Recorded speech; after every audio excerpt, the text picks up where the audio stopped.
EVM बद्दल पुन्हा एकदा संशय कल्लोळ निर्माण झालेला आहे। यावेळेचा संशय कल्लोळ हा परदेशातून आहे। एक्स अर्थात ट्विटरचा मालक एलन मस्क बोलला आणि त्याला भारतीय नेत्यांनी प्रत्युत्तर दिल्यामुळे हा संशय कल्लोळ पुन्हा रंगलेला आहे। पाहूयात आमच्या या स्पेशल रिपोर्टमधून। ईव्हीएम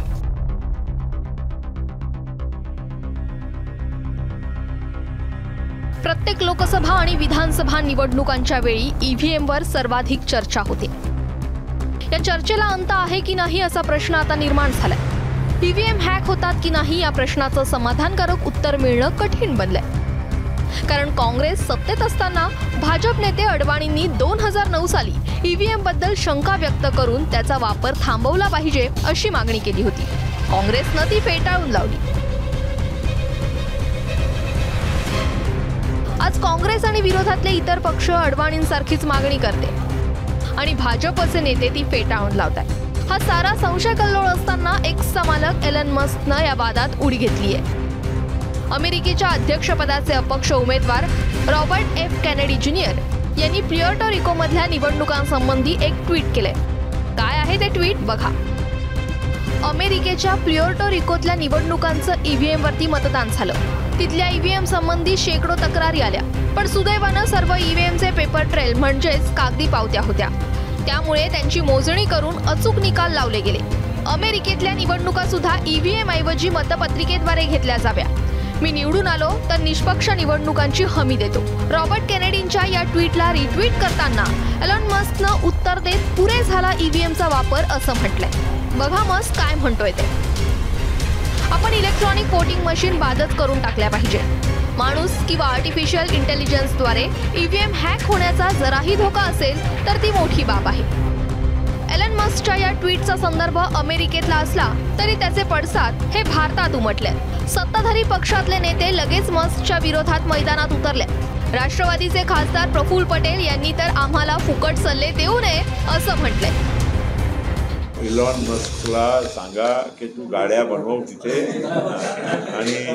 आणि आम्हाला फुकटची सल्ला देऊ नका, फुकटची सल्ला देऊ नका। आता या निवडणुकीनंतर तो आता तोंड बंद झाला ना की ईव्हीएम काय हॅक होते। या इलेक्शनच्या नतीजा तो एवढाच आहेच। मेरे फायदे का होगा तो मेरे को बढ़िया लगता है, मेरे नुकसान का होगा तो फिर ईवीएम को गाली दो, ऐसा थोड़ी है। माजी केंद्रीय मंत्री राजीव चंद्रशेखर यांनी तर मस्कच्या ट्विटला प्रत्युत्तर देत भारतीय ईव्हीएम कसा सुरक्षित आहे हे सांगितलंय। ते सांगताना त्यांनी अमेरिकेला कोपरखळ्याही मारल्यात। बघा चंद्रशेखर काय म्हणतायत। कुणीच पूर्णपणे सुरक्षित डिजिटल हार्डवेअर बनवू शकत नाही असं विधान सामान्यपणे केलं जातं, ते चुकीचं आहे। एलन मस्कचं वक्तव्य अमेरिका आणि इतर ठिकाणी लागू होत असेल कारण ते इंटरनेटनं जोडलेलं ईव्हीएम वापरत असतील। भारतीय ईव्हीएम मात्र खास पद्धतीने डिझाइन केलेले असतात। ते सुरक्षित आणि कशालाही जोडलेले नसतात। ब्लूटूथ, इंटरनेट, वायफायशी ईव्हीएमचा संबंध नसतो। इतकंच काय, ते कारखान्यात बनवताना फिट केलेला प्रोग्रामही पुन्हा बदलता येत नाही। भारतात बनवतात तसे ईव्हीएम बनवणं शक्य आहे। एलन मस्कला त्याचे धडे देताना आम्हाला आनंद वाटेल। राजीव चंद्रशेखर यांच्या या रिट्विटची दखल घेऊन मस्कनं सुद्धा प्रत्युत्तर दिलंय।